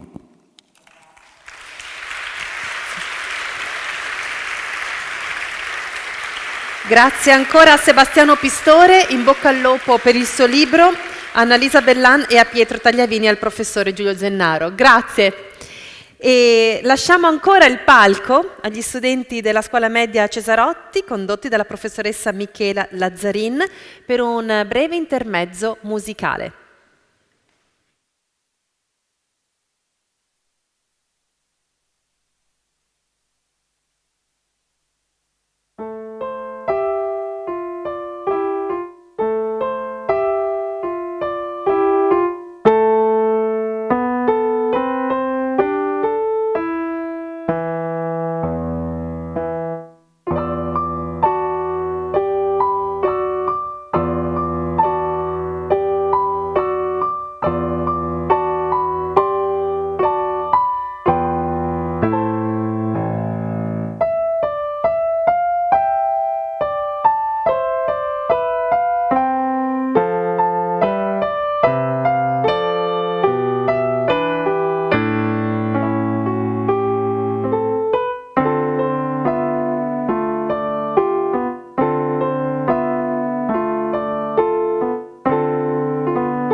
Grazie mille ancora alla Scuola Cesarotti. Abbiamo anche il piacere di avere con noi il Liceo Curiel e quindi invito Angela Bortolato e Tommaso Gagliazzo a raggiungermi. Tommaso, tu reciti, se vuoi metterti anche al podio, ci reciti un sonetto composto proprio da voi su liberazione dei bambini soldato nella Repubblica Centrafricana per opera dell'UNICEF. Rapirono e uccisero mio papà. Non trovarono soldi, ma un soldato. Così da casa me ne sono andato. Mi insegnarono tante atrocità. Fui sul fronte nonostante l'età. A Bangui lasciai il gruppo armato. Un ONG per me ha negoziato. Speravo di scappare dalla crudeltà. Assalivamo le abitazioni. Vivevamo di razzie e saccheggi. Solo dopo rimpiansi le mie azioni. Ora che sono lontano dai vecchi maneggi, spero di riprendere le lezioni, perciò rifletti bene tu che leggi. Grazie. Quando avete scritto, Angela, questo sonetto? Allora, abbiamo scritto questo sonetto durante una lezione di religione e ci siamo ispirati a una testimonianza di Grace Adieu, un giovane della Repubblica Centrafricana che nel 2012 all'età di 15 anni venne arruolato nelle fila del gruppo Seleka. Infatti dal 2012 la Repubblica Centrafricana è teatro di una guerra civile tra il governo di Bozizé e appunto una coalizione di gruppi ribelli. All'interno di questo scenario appunto si colloca la vicenda di Grace Adieu. È un bambino che studiava, era un bambino normalissimo, studiava, frequentava la chiesa, però nel dicembre del 2012 suo padre venne ucciso proprio dai ribelli. Così si trovò a dover prendersi cura proprio della famiglia, erano infatti in 7. Quindi l'unica soluzione per lui fu proprio di arruolarsi in questo gruppo armato. Nel gruppo armato, racconta, si usavano molte droghe. Lui non ne faceva uso, però dice di aver bevuto molto, soprattutto dopo le guerriglie. Finito l'addestramento, che fu molto duro, combatté in prima linea per 2 anni. Nel gruppo vivevano grazie ai saccheggi e le conquiste della guerra. Racconta che gli attacchi erano fatti sempre da gruppi misti di adulti e bambini, alcuni anche di 8 anni. Dovevano stare all'aria aperta, talvolta anche sotto la pioggia, e vide molti bambini cadere e morire durante i combattimenti. Nel 2012, dopo la presa della capitale Bangui, grazie alla negoziazione dell'ONG Cooperazione Internazionale, Grace fu liberato insieme ad altri minori. Ora sogna di tornare a studiare e, se non è possibile, comunque di aprire un'attività commerciale. Questa storia è una delle tante facce dei soprusi subiti dai fanciulli nella Repubblica Centrafricana. Alcuni minori sono rapiti e costretti a combattere nei gruppi ribelli. Una parte però lo fa volontariamente, perché è l'unico modo per sopravvivere. Altri lo fanno perché spinti dal desiderio di proteggere la propria comunità o di vendicare un genitore o un parente. L'UNICEF denuncia che sono 600.000 i bambini vittime della conseguenza di questo conflitto. Si stima che 13.500 bambini soffrano di malnutrizione oppure manchino di farmaci essenziali, mentre 166.000 bambini sono impossibilitati ad accedere all'istruzione. Invece tra i 6.000 e i 10.000 bambini sono arruolati nelle fila dei gruppi armati oppure sono soggetti a violenze sessuali. Già dal 2014 l'UNICEF si occupa per dare aiuti essenziali in cibo, medicine e acqua. Inoltre ha facilitato un accordo con i leader dei gruppi ribelli per liberare dalle milizie tutti i minori, permettendo il loro reintegro anche nelle rispettive comunità e cercare di farli riunire alle proprie famiglie. A livello mondiale l'ONU dice che sono circa 300.000 i bambini impiegati nelle fila di eserciti sia regolari sia di gruppi militari irregolari. I paesi interessati sono, oltre alla Repubblica Centrafricana, sono Somalia, Nigeria, Colombia, Congo, Myanmar, Sud Sudan e Sudan.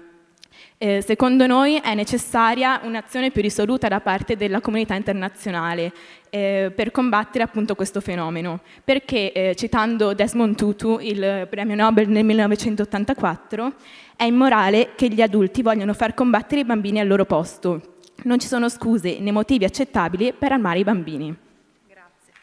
Grazie Angela, grazie Tommaso e grazie al liceo Curiel. Con Angela, Tommaso, con le esecuzioni della scuola Cesarotti abbiamo iniziato un po' la parte finale della nostra giornata e invito due assessore del Comune di Padova, Cristina Piva, assessora all'educazione, e Chiara Galliani, assessora all'ambiente, a raccontare ancora un po' cosa facciamo a Padova. Cristina Piva, lei si occupa di educazione, benvenuta innanzitutto. C'è un bel progetto che si chiama Le mie scuole è differente, ce lo può raccontare? La mia scuola è differente, nasce da un'idea, da un bando vinto, in cui si mette al centro del quartiere, della comunità, la scuola. La scuola non è soltanto istruzione, è anche la capacità di lavorare insieme, di relazionarsi, di progettare e quindi curare tutta quella parte che non è solo istruzione, è anche educazione.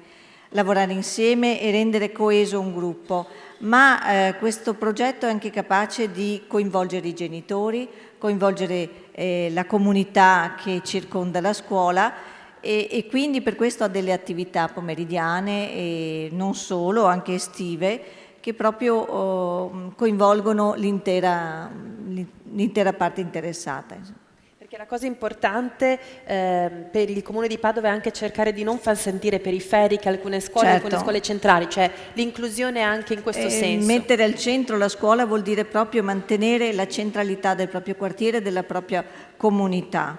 E lo stiamo facendo anche attraverso un altro progetto degli altri istituti comprensivi che si chiama Scuole Aperte e abbiamo cercato proprio di portare l'attenzione della scuola all'interno della comunità. La scuola deve diventare il centro della vita del ragazzo, non solo come appunto istruzione, ma anche come momento ludico e di possibilità di laboratoriali per poter sentirsi proprio appagati nel loro desiderio di crescere. Ecco.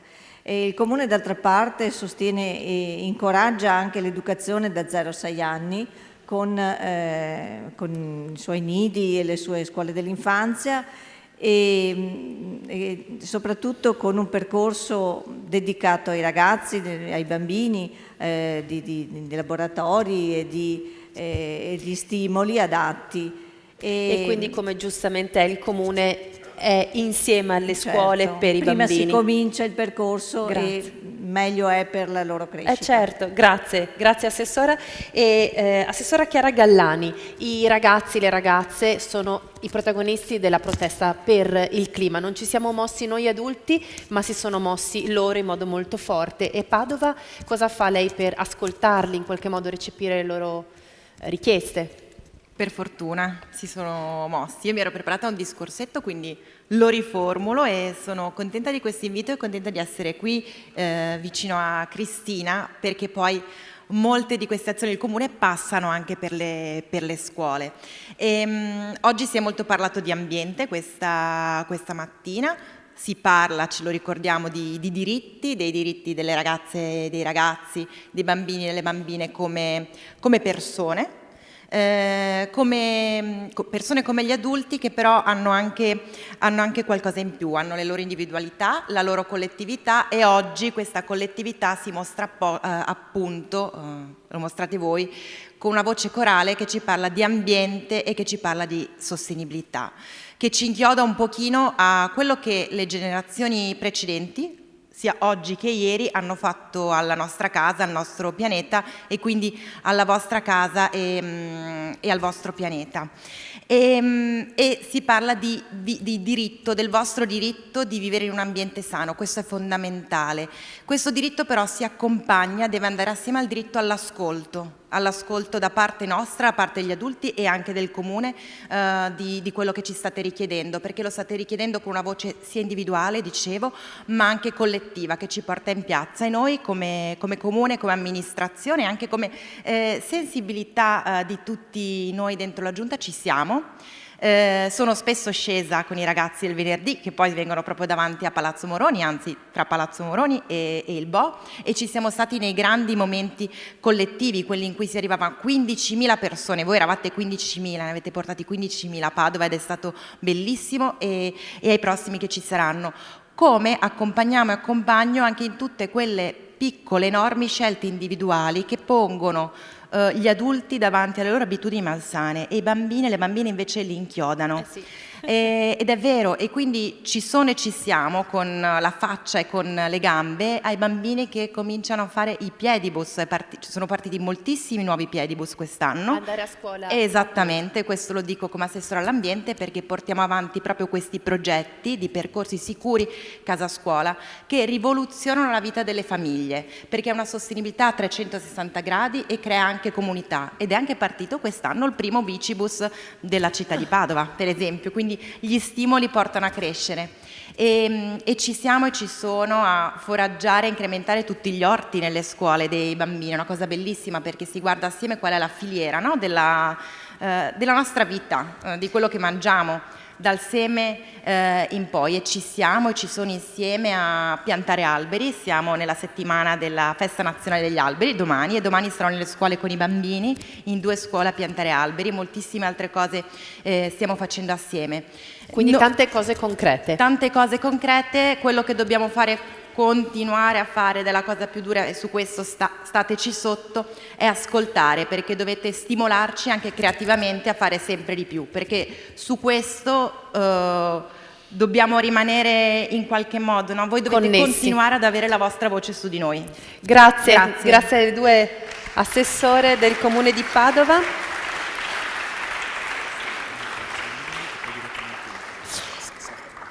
Diamo la parola a un'organizzazione che è quella di Save the Children, che sicuramente tutti conoscete, per una delle ultime testimonianze. Arianna Saulini, insieme a Flaminia De Felicis.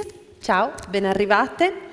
Arianna, quali sono le raccomandazioni rivolte al governo italiano da parte del Comitato delle Nazioni Unite? Focalizziamo questo in base anche agli ultimi dati sul rapporto sui diritti dei bambini. Sì, credo che la cosa più importante da sapere è che c'è un comitato ONU sui diritti dell'infanzia e dell'adolescenza, cioè la convenzione ha il rischio fondamentale di non essere applicata, è stata ratificata da tantissimi paesi, ma chi l'ha scritta sapeva che c'era questo rischio, e quindi è stato creato proprio dalla convenzione stessa un meccanismo per cercare di controllare che gli Stati effettivamente garantiscano che i diritti siano vivi, siano effettiva realtà.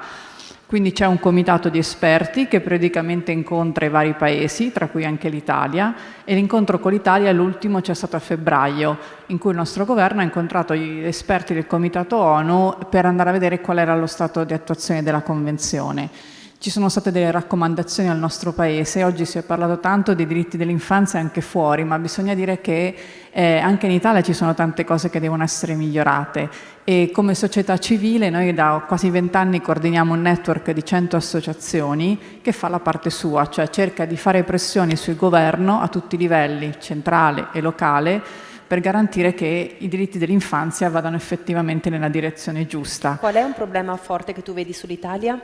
L'Italia ha tanti piccoli problemi, l'Italia è tanto diversa, nascere in Calabria è diverso che nascere in Veneto, vivere a Quartoggiaro a Milano è diverso che vivere ai Parioli a Roma, ma anche al Ponte di Nona, quindi c'è un'Italia tanto differente anche di accesso ai servizi di base, nidi, ma anche servizi. Pensate che è un dato che stupisce è che in Calabria ad oggi il tasso di mortalità infantile è più alto che nelle altre regioni e solo il 2% di bambini ha accesso al nido. quindi dei dati molto differenti. Certo. Detto ciò, credo che la grande sfida però è quello di cui si è parlato oggi. Oggi abbiamo visto tante testimonianze di ragazzi e anche di volontariato. Quando parliamo di adolescenti nel nostro paese troppo spesso si parla di solo cose negative, e soprattutto la partecipazione e il protagonismo dei ragazzi. Sono loro che devono a fianco degli adulti garantire che la convenzione venga effettivamente attuata, e quindi movimenti spontanei come quelli ricordati del Friday for Future sono un segnale per tutti noi e una richiesta d'ascolto che va ascoltata. Grazie Arianna. E Flaminia, tu ti occupi del movimento Sottosopra, non sei adolescente ma sei vicinissima all'adolescenza. Che cos'è questo movimento? Allora, Sottosopra, il Movimento Giovani per Save the Children, è una rete attiva su tutto il territorio nazionale e siamo 18 gruppi cittadini formati da ragazzi dai 14 ai 22 anni. Accogliamo le diversità facendone un punto di forza e per generare nuove idee e cambiamento sociale. Ci ispiriamo all'articolo 12 della Convenzione dei diritti dell'infanzia e dell'adolescenza. Attraverso il dialogo con i nostri pari e con le istituzioni portiamo il nostro punto di vista sulle questioni che ci riguardano, non solo per essere beneficiari degli interventi pensati dagli adulti per noi, ma anche per essere protagonisti attivi. Un esempio delle tematiche che stanno a cuore a Sottosopra sono i gruppi Sottosopra Palermo e Napoli che hanno rilevato come all'interno delle loro città ci fossero degli spazi urbani che versavano in condizioni inadeguate. Quindi attraverso delle azioni concrete di riqualificazione hanno restituito questi luoghi ai loro coetanei, sensibilizzando le istituzioni al rispetto dell'ambiente e alla valorizzazione del bello. Una campagna molto importante è che noi Sottosopra non agisce solo a livello locale ma anche a livello nazionale, e quindi nel corso dell'ultimo anno abbiamo deciso di approfondire il tema degli stereotipi e degli effetti che hanno sulla nostra vita. In collaborazione con l'Istituto Invalsi abbiamo realizzato un'indagine che ha coinvolto più di 2000 studenti tra i 14 e i 19 anni sul tema degli stereotipi. Da questa indagine è emerso che il 32% degli studenti, dei ragazzi che hanno subito discriminazioni, ha deciso di rivolgersi ai genitori, un altro 32% ha deciso di parlare con gli amici, ma un significativo 31% ha deciso di non parlarne con nessuno. Bisogna enfatizzare che il 45% dei casi la scuola è il luogo principale dove gli studenti assistono a discriminazioni, e seguita poi dalla strada e dai social. E un intervistato su 20 non ha scelto di rivolgersi agli insegnanti. Sulla base di questi dati, quindi, abbiamo creato la prima campagna di Sottosopra, si chiama Apprezzami, e l'immagine della campagna è un codice a barre, e infatti lo slogan che accompagna l'immagine è non fermarti all'etichetta. Quindi a partire dalla Convenzione dei diritti dell'infanzia e dell'adolescenza, per noi ragazzi il movimento Sottosopra rappresenta lo spazio in cui è possibile dare voce alle nostre idee e migliorare la realtà che ci circonda. Grazie mille, complimenti veramente, e grazie anche per la vostra testimonianza. Ed ora chiudiamo questa giornata con una lettura tratta da Noi diritti umani, We Human Rights, rappresentazione di dignità umana e di pace del professor Antonio Papisca, letto da Lorenzo Maragoni. Sì, e alla tastiera, al pianoforte, Marco della Scuola Cesarotti.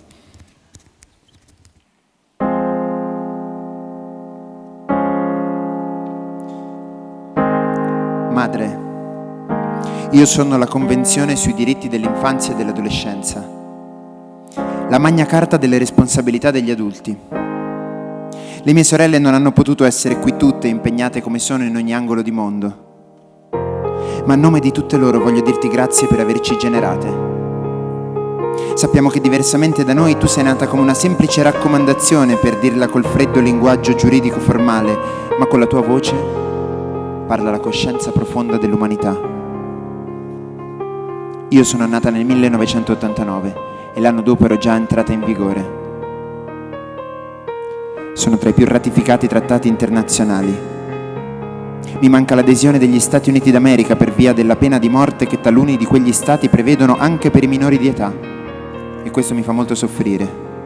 Come anche la tratta dei minori, il lavoro forzato minorile, il reclutamento dei bambini soldato, altre forme ripugnanti di riduzione in schiavitù. Il mio articolo 3 sancisce il principio del superiore interesse del bambino. Cosa significa nella sostanza?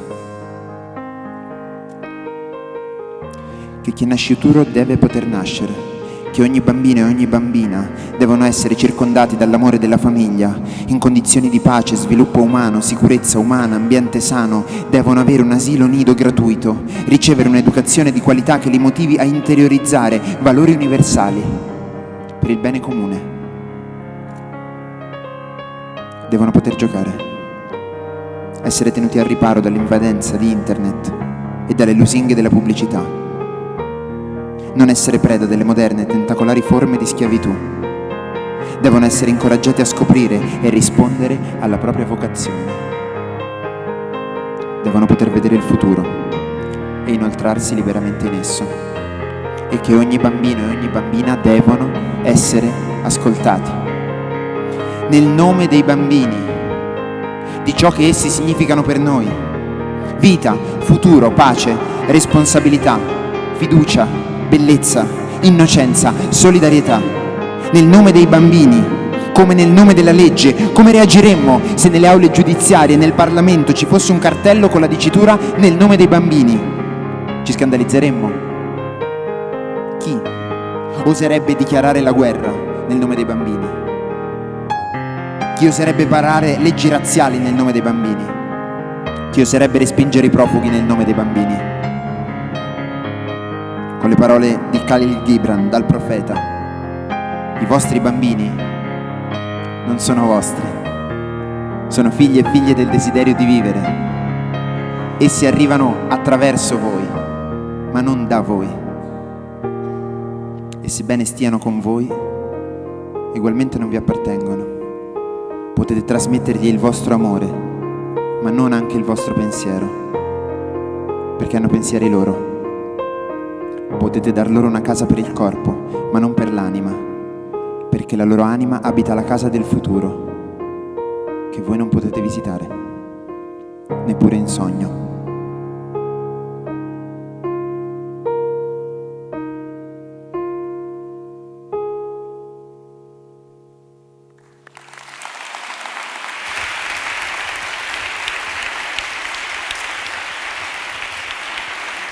Complimenti.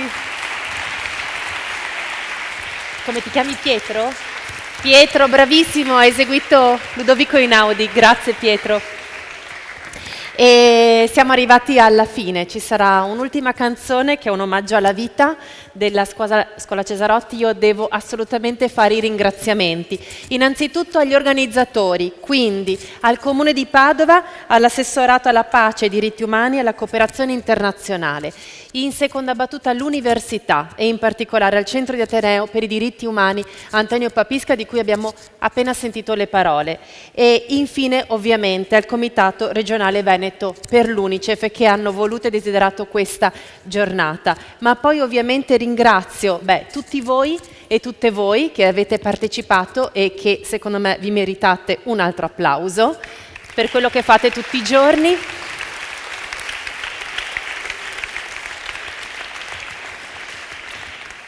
Gli artisti che sono stati con noi, Erika Borschiero e Alberto Marescotti, grazie. Ringrazio ovviamente anche i tecnici, ringrazio poi soprattutto 3 persone: Lorenzo Maragoni, regista di questa giornata, il professor Marco Mascia, che è l'anima di queste belle iniziative, e l'assessora Francesca Benciolini. Grazie ancora, buona continuazione di giornata. E la voce il palco ai bambini, però visto che abbiamo un secondo, professore, lei non può assolutamente esimersi da venire a dare un saluto, visto che diamo un po' il tempo ai bimbi di prepararsi. Ma vi dico una cosa soltanto, avete ricevuto oggi la Convenzione internazionale sui diritti dell'infanzia e dell'adolescenza. Quando andate a casa consegnatela ai vostri genitori perché la leggano, la imparino e imparino a rispettarla. Grazie a tutti voi. Grazie. Grazie mille e ci siamo. Allora, l'ultima parola alla Scuola Cesarotti, che ringraziamo veramente di cuore per averci accompagnato dall'inizio alla fine, si può dire in tutti i sensi, professore. Abbiamo bisogno anche di... Sì. Abbiamo bisogno anche del pubblico adesso, però li abbiamo già istruiti, speriamo funzioni. Bene, via.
dei